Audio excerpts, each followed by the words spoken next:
Welcome back, everyone. This is the OIS Retina podcast again. This is Firas Rahhal. I'm a partner here in Los Angeles at the Retina Vitreous Associates and also a general partner at Expedite Ventures out of New York City. And I'm really pleased to have as my guest today, Nataša Jovic. She is the Vice President of Marketing and Commercial Operations at RetinAI. And she just told me how to pronounce RetinAI, so I think I got it right. Nataša, thank you so much for agreeing to join us and taking time to come on. Oh, thanks for us. A pleasure to be here. Join Doctors Maria Baracol, Praveen Dugal, and Firas Rahhal at the upcoming OIS Retina on July 27th in Seattle, where you'll see and meet with leading startup companies, top industry executives, and clinical thought leaders addressing unmet retina needs through novel therapies. Take advantage of the early bird registration or save 30% when you register for both OIS Retina and OIS 13, the original Ophthalmology Innovation Summit, taking place this December 1st and 2nd in San Diego. Register today at OIS.net.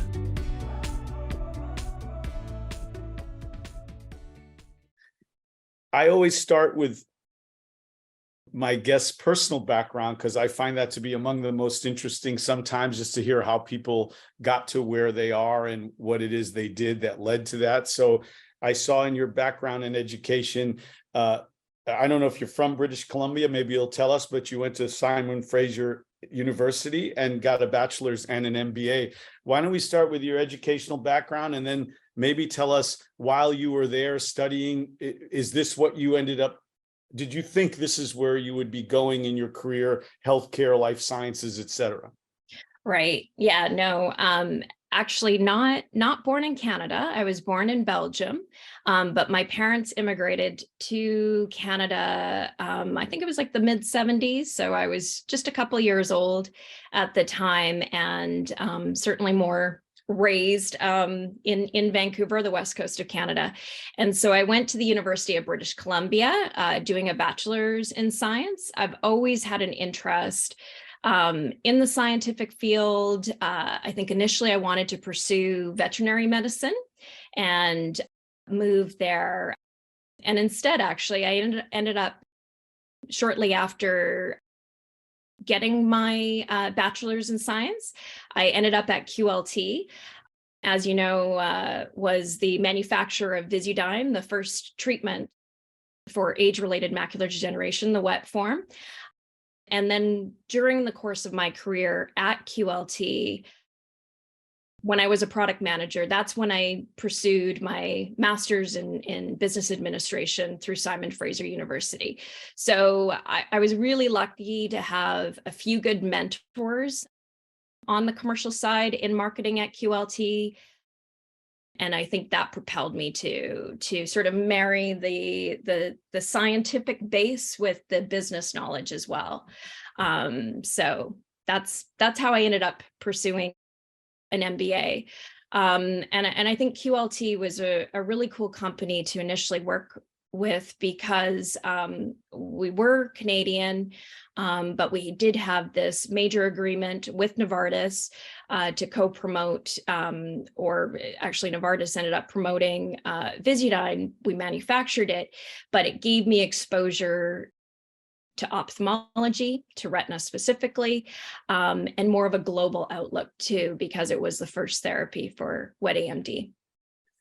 Yeah, QLT, well known to those of us like myself who practiced a long time. I was in the VAM study in 1998, 99, when I was in New York at Cornell. I thought it was just super cool technology, the whole idea. I still use it. Some retina practices don't even have the lasers anymore. We do, and we get some referrals from other retina doctors to treat central serous chorioretinopathy and other things. It's even still useful, not commonly, but occasionally in wet AMD as an adjunct, and definitely in something we treat a lot of here in Los Angeles called polypoidal choroidal vasculopathy. It's pretty useful, and it's still a great product. I believed in it then, and in the early days, this was really a landmark moment. It was really the first treatment. People forget it. It wasn't Macugen that was the first treatment.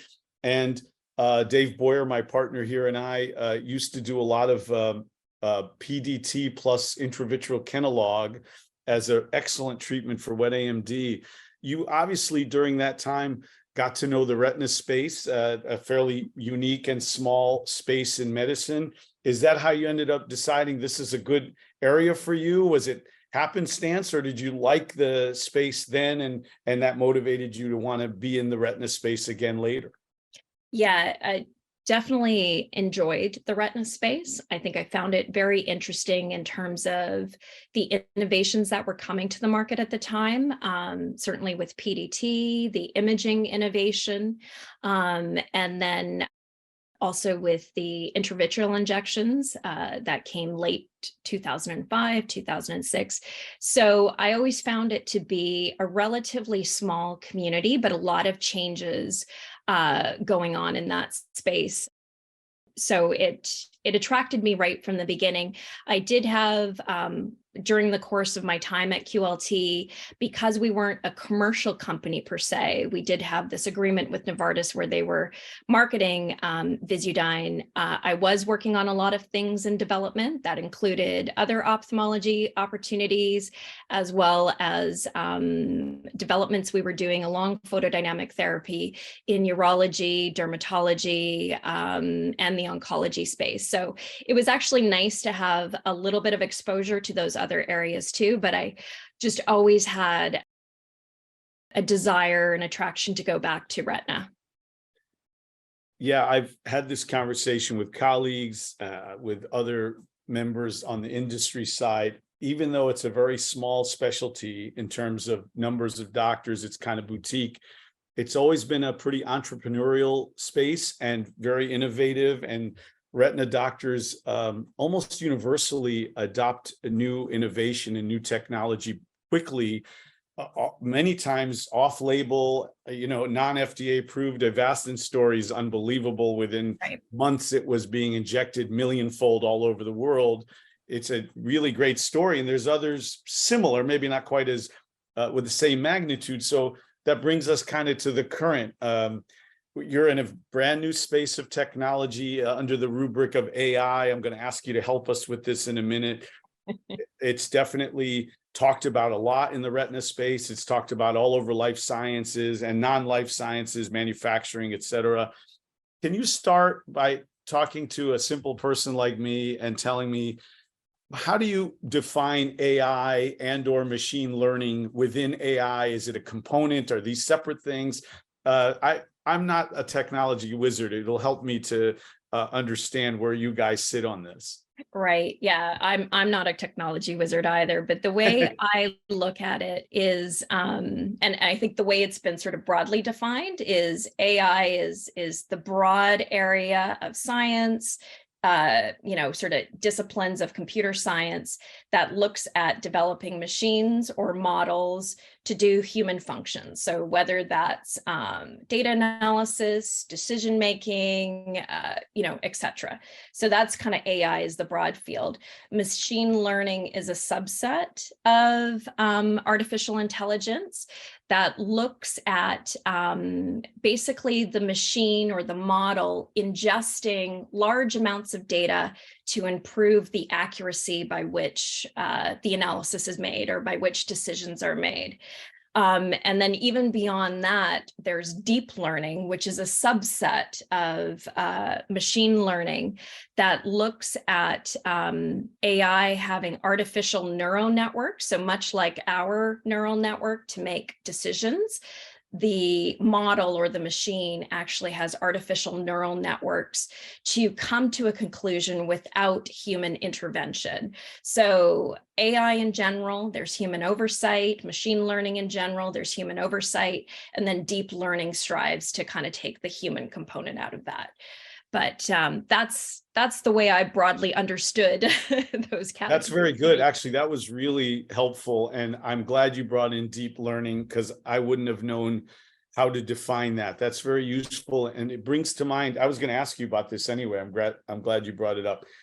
We're now at a point, it seems, and it falls under deep learning from my understanding of what you just explained, that the machines, the artificial intelligence can now ask themselves the question. And what comes to mind is this recent story I heard in the presentation of how I think it was Google, the machine learning system figured out that female pigment in the macula is distinctly a little different than male pigment in the macula. And it was apparently a question on fundus photography. Right. And it was apparently not a question that was asked by us humans of the machine. And it maybe through these tens or hundreds of thousands of fundus photography images, figured out that that was a question we might want to ask. Is that a fair understanding of what deep learning can do? Yeah, I mean, I would say that's a fair understanding. I mean, that's quite interesting. I hadn't heard that, but yeah, I think it came out last year, I think.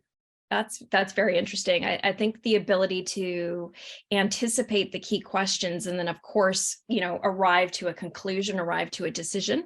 That's the deep learning aspect of and a subset of machine learning, and of course, a subset in and of itself of artificial intelligence. So. This is the part that scares people a little, which I won't digress into now. We won't make it a political show. But if you have comments later about that, I'm happy to hear them. With regard to the retina then, or ophthalmology in general, right up your alley and mine, of course, we are an industry, a medical field that's definitely reliant on technology now. We're heavily image-based. Imaging is everything to us. OCT, fundus photography, I just referred to. Does this make our space a perfect milieu for AI to be an early entrant in the health sciences? Definitely. The amount of data that's being generated, I think one of the publications I remember reading, and it was a little bit dated, it was back in 2015, but I think there was something like 30 million OCTs that are generated globally each year. And I'm sure that number is increasing significantly. And even in terms of the number of publications in this space around OCTs and ophthalmology, I think from the very first publication in the early 1990s to, more than 3,000 publications that we have to date around OCTs and ophthalmology. So it is a perfect place to start. I think we're data rich across the board in healthcare, but particularly in retina, where there's a lot of imaging going on. And I think there's a real opportunity to be more data driven in how we take that data, how we digest it, and make conclusions that can either assist management and treatment of patients, not necessarily autonomously, get to the point where, it's a definitive diagnosis, a definitive treatment, but help assist the clinical decision-making around a patient. Yeah, I totally agree. And I definitely want to get into that in a minute. We're definitely going to talk about that. That seems to be the most fascinating or practically important part of this. Before we get into that, just for context, so I understand, or the audience understands, what makes a field particularly amenable for this. You've been in other health science sectors. What came to mind to me is things like pathology, where slides are read, or radiology, where it's really image-based. Are these other areas, and are there others that come to mind for you that might be big for entry of AI and machine learning? Yeah, definitely. And I know, I think as of January 2023, the FDA approved over 500 AI algorithms across the healthcare field, and radiology by far has the most approvals. I think 75% of the approvals are attributed to applications in radiology, with the majority of that being around cancer screening and cancer management. Next is sort of cardiology, but there's hematology, there's dentistry, there's ophthalmology. I think we've got 7 approved AI technologies in that space. So we're not down at the bottom, but there's certainly a lot more in the radiology space. And pathology too. It's around where ophthalmology is, with about 4 or 5 approvals in the AI space.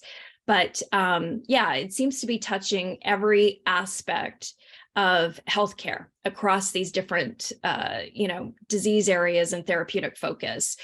which is good, which is encouraging. And I think it's giving us, more guidance from the FDA aspect, how these trials should be run, how they're regulated, how improvements, to these algorithms are made, and, subsequent approvals through regulators. So I think it's good to have kind of AI sort of touching broadly across these different areas.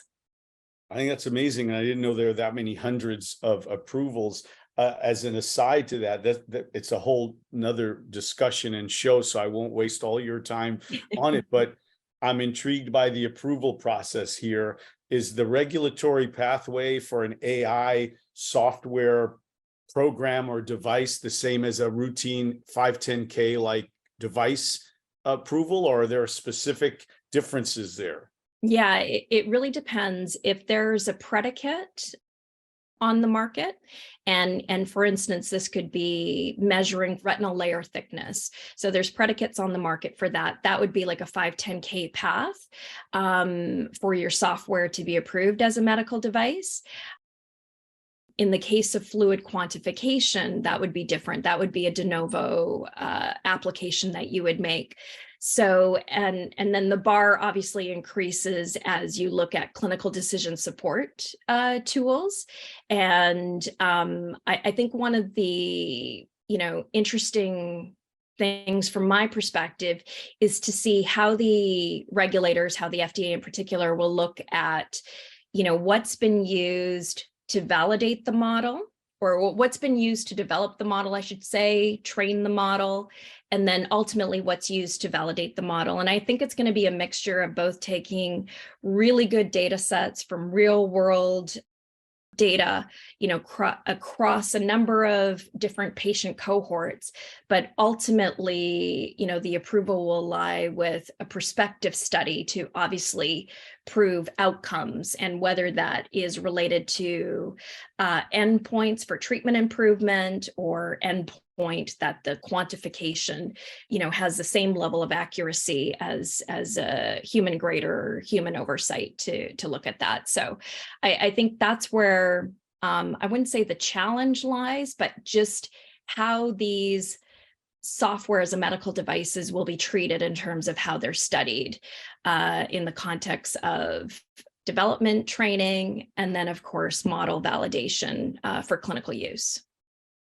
That's very clear, and really, I mean it, a great explanation of the process. It's tricky to understand how devices get approved anyway, and I have some knowledge in this, but the software space becomes a whole different arena, and I think even the FDA is going to have to evolve their notion of how to approve these products, is my guess. That was a very clear explanation. Let's talk about some of the potential places it would have a role, and I'm going to start quite simplistically with a fairly mundane question. I'm aware of some software programs, not necessarily from you, but many companies are looking at this, mostly startups, right, of improving the, let's say, efficiency, the streamlining of decision-making around intravitreal injections, one of the most common medical procedures in the world, where I do 6,000 or 7,000 a year. We're all doing thousands of these. To a simple specialist like me, I walk in the room, the OCT's projected, and it's like a 2-second decision most of the time. That's how we get through all these patients. Where do you see the value add specifically? And I don't mean like, you don't have to be too granular, but in this kind of decision-making process, streamlining the intravitreal injection process or decision, or whatever you think would be where value add would come in. Right. Yeah, it's a really good question. I think one, even that we face when we talk to clinics and clinicians, I think it's going to come down to improving outcomes with the improvement in cost. So whether that's the utilization of those therapies, so looking at large databases, and maybe the cost utilization is better spent on, those individuals remaining on Avastin, even if these markers, demonstrate this, because long-term outcomes show that those patients will continue to do well. So that's a better cost utilization for that therapy versus, the branded therapies in the case of neovascular AMD. So I think it's going to be kind of a two-pronged approach to the improvement of outcomes and the better utilization of treatment. I don't think it's necessarily going to be driven of, saving 30 seconds by, looking at the OCT and saying, okay, well, that fluid went up, fluid went down, right? Until we get into a situation where now we're looking at the history of the patient and we're trying to sort of digest all those data points around that patient and make some sense to kind of the trends and what we're seeing based on the dynamics around fluid and what the outcome was. I think that's a little bit harder to do from the time that we have to spend with patients or clinicians have to spend with patients. So I think looking at historical data for not all patients, I would say, but for a subset of patients where it may be difficult to kind of get to the right treatment regimen. I think that's where AI plays a role. But again, I think it's the improvement of outcomes and reducing costs at the same time. Yeah, that's brilliant. I love the discussion on reducing costs because that seems to be an area that we really need help with. And not because we're wasting money, but this has become a pretty expensive area.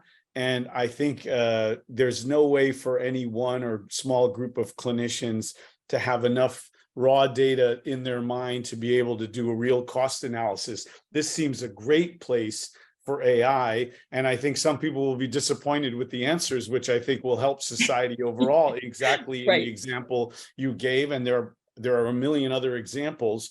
But I also agree that even despite my my mundane comment about the reading of the OCT, and I appreciate you acknowledging that, there is a lot of recency bias for a clinician.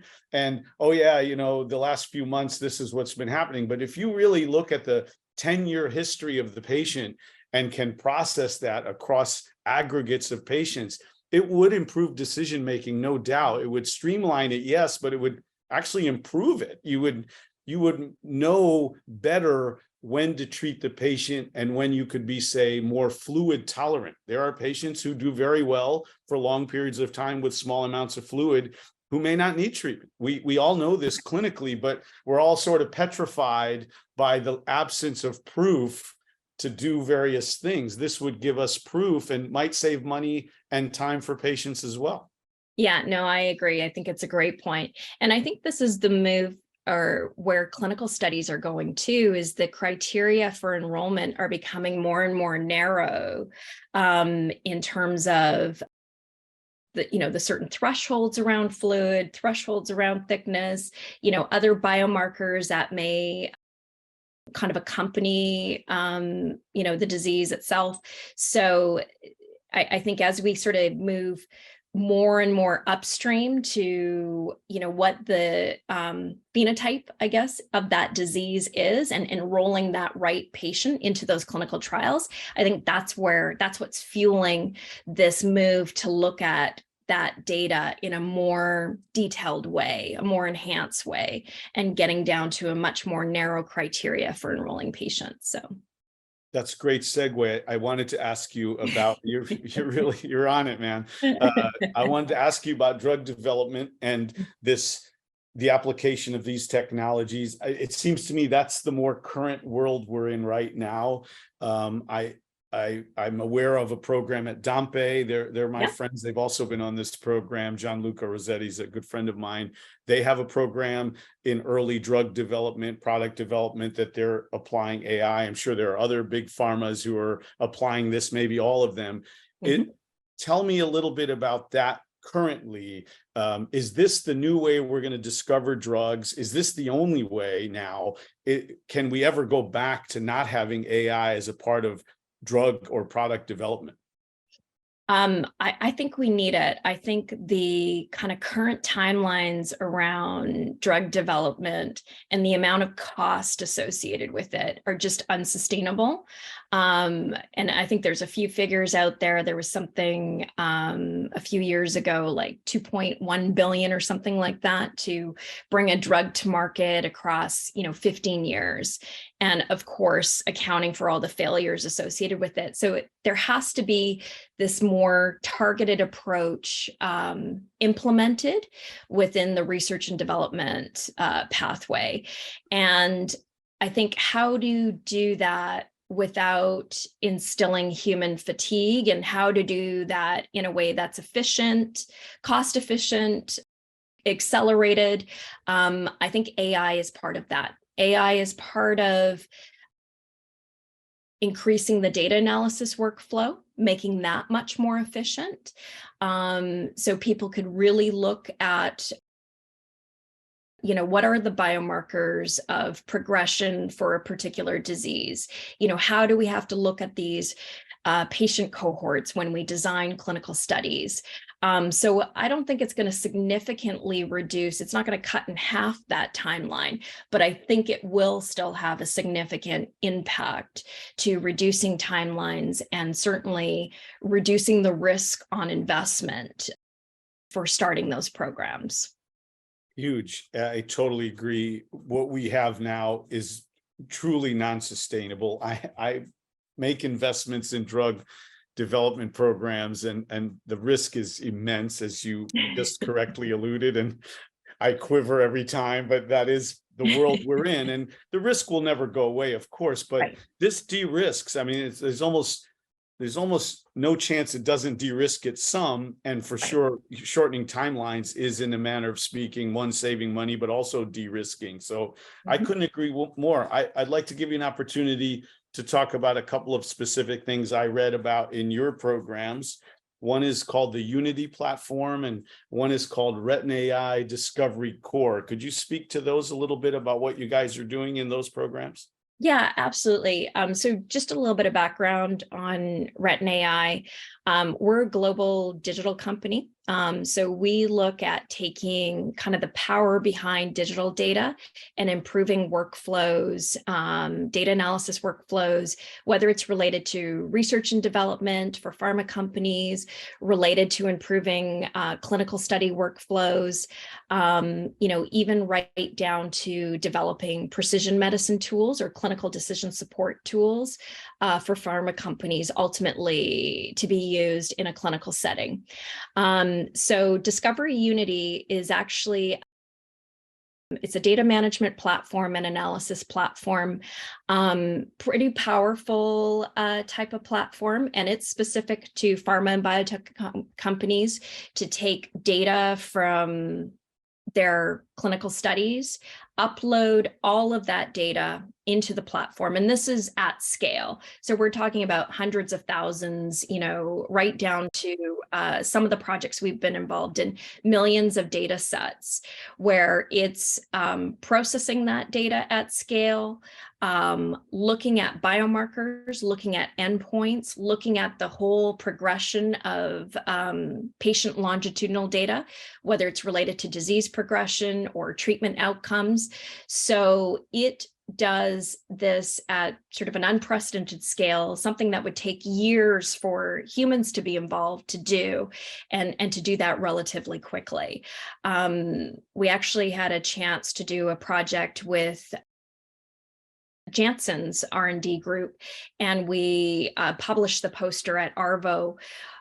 We looked at 16,000 OCT volumes that they had in the AMD space and managed to process the data, come to some interesting insights in a matter of weeks, versus taking a very, very small subset of that data, 500 OCT volumes, and taking several months, for human graders to go through, do the segmentations for that. So it really does shorten the time frame. In that particular case, it was taking something that would be months, 5 months out, to doing this in a matter of 4 to 6 weeks, and coming up with insights on the whole 16,000 OCT volumes. So that's really the benefit of what we offer in terms of saving time and money, and coming to a conclusion that is in the realm of 90 to 95% accuracy of what a human grader would do, or what human oversight would do. So being able to apply it at the right stage of kind of doing these, I wouldn't say mundane tasks, but they're tedious tasks in terms of the segmentation across OCT volumes and identifying biomarkers, and very important work, but it just takes so much human capital to do that. And human capital being expensive here, why not have AI be the kind of cornerstone to do that, and then apply sort of the human capital to more, figuring out, what does this mean? What are the target populations that we need to look at? What are the target thresholds that we need to look at? But have the AI that you can trust do sort of all that other sort of early work, if you will, to get to that conclusion. So that's Discovery Unity. And Discovery Core it's basically an intro platform that we came out for clinical and academic researchers to have access to AI and be able to, sort of register, have a monthly subscription to it, but they've got a small data set of retrospective data. They want to apply AI, look at layer and fluid segmentation. So they can do that through the Discovery Core platform. And we actually got a lot of interest out of ARVO. It was a good meeting for us to be at, in terms of, those clinical and academic researchers, having quick access to AI where readily they either don't have access to a reading center or access to the expertise to kind of do those segmentations. So it's a great tool for them to have access to that automatic layer and fluid segmentation. And whether they're writing a paper, whether they're just analyzing a small data set, it's a great tool for them to use. It's amazing. And I don't think you're overselling this at all. In fact, if anything, you're very humble about it. You mentioned a 90 to 95%, let's call it success rate, for lack of a better term. I think of fundus photography and grading diabetic retinopathy severity scale, which is very tedious, very manually difficult. And it's a little bit nebulous to most of us, even as practicing physicians. I can't do it. With all due respect to the reading centers, who I love and use in all my trials, it seems to me AI would do it. You're using them as the gold standard, and I agree, you have to prove the worth of your technology, but I don't see any reason why it wouldn't be better than humans. No offense meant to my reading center colleagues. They're fabulous and brilliant and put a lot of work into looking at these 7-field fundus photographies, which are complicated, and counting hemorrhages. Have you used this as an example, DRSS grading, or is that something in the cards? We have, actually. We did a study, a multi-center study in Spain, and we looked at over 900 patients were recruited, and the main objective was to validate whether the AI algorithm could appropriately triage these patients, screen these patients for referral. So diabetic patients, were they a candidate for a referral to an ophthalmologist? So we completed that study, I guess it was late last year, published in various forums, Retina, ARVO, and we're actually submitting to the EMEA an approval. So this was, it wasn't an algorithm that we developed, but it's an algorithm that runs on our platform. The actual development of it came out of the Fundación Versalut, not-for-profit ophthalmology organization in Spain. And what we found useful by running the algorithm on the Discovery platform was we were collecting other clinical data associated with that diabetic patient, not just the fundus image itself.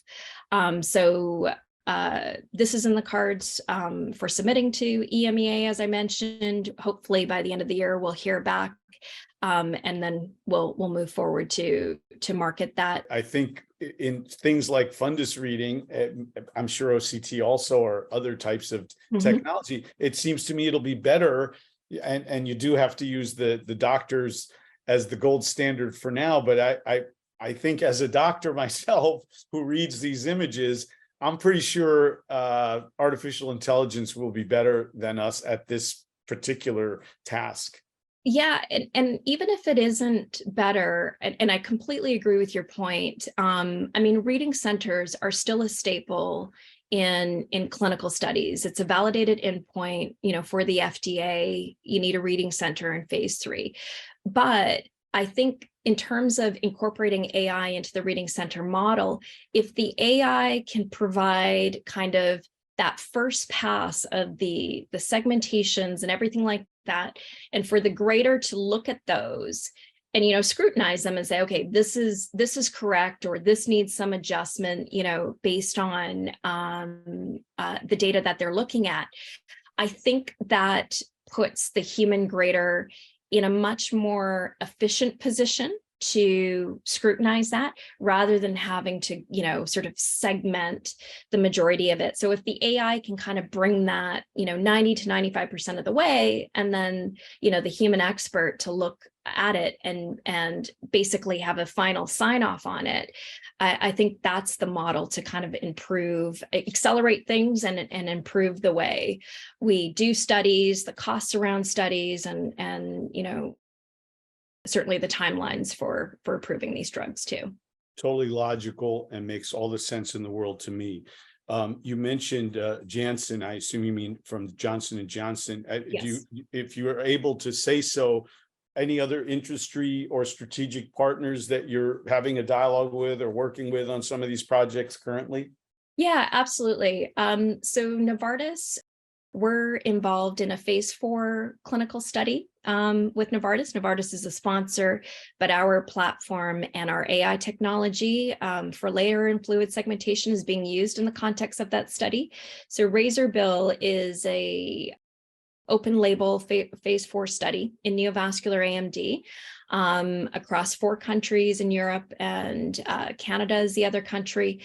They are using the platform to analyze OCT images, and they're comparing the AI versus the human reviewer, the ophthalmology reviewer in the evaluation. And the whole objective is whether AI can help optimize treatment by quantifying the endpoints. So we'll be completing that study this summer, and hopefully be publishing results, into early next year on that. And there's about 400 patients that are associated with that study. I know there's a few other studies kind of looking at that in the neovascular AMD space. So it's exciting for us to see that there's obviously other groups doing things like this too. And the other collaboration that we've got going on that I could speak about is the Boehringer Ingelheim. So they're using our Unity platform to look at geographic atrophy, data that they have around geographic atrophy, and looking at the various subgroups in that data set. So that's a project that we've kicked off here. And then we're working with other sort of pharmaceutical companies too, both in the area of them using our Discover Unity platform to do sort of larger scale data analysis, as well as the tools that we have to run clinical studies and help kind of improve the workflow related to data collection as well as data analysis as part of those studies. Very exciting. And I am aware of some of the things you talked about, and I'm glad you brought those up. These are great companies, and they're obviously motivated to work with you and bring some of this technology. And I think it's great. This is the kind of collaboration that leads to great products. And which brings me, like, we have a minute left here, to my final point. It's more broad and it's semi-political. Where does this all end up? You know, the clinicians are always worried they're going to get replaced. I'm not, because I'm sort of burnt out. You know, maybe I could stand a little replacement, but I get, if I was 35, maybe I'd be wondering, like, hey, am I going to still operate on people? Where do you see this playing out 10 years from now? Are we all going to be using this daily with every patient? This meaning AI as a broad, bucket. How do you foresee the next 10 years coming around for clinicians? Yeah, I mean, replacing clinicians, no, I don't see it. And I don't see it in the next 10 years. I don't see it in the next 25 years. There's certainly applications for autonomous AI, and there have been approvals for that. But, that still takes the patient to the next step, where there's a clinician to take images again, to treat that patient. So there's always going to be, in my opinion, in the foreseeable future, human oversight. You need that kind of empathetic, you need that way to, maybe have the assistance of AI to look at all those data sets and it's like, okay, what is it really telling us? And have that intuitive nature, kind of that experience, all of that to bring the art back into medicine, so to speak. So I think human oversight is still something we very much need. Just like we make mistakes, machines make mistakes too, models make mistakes too.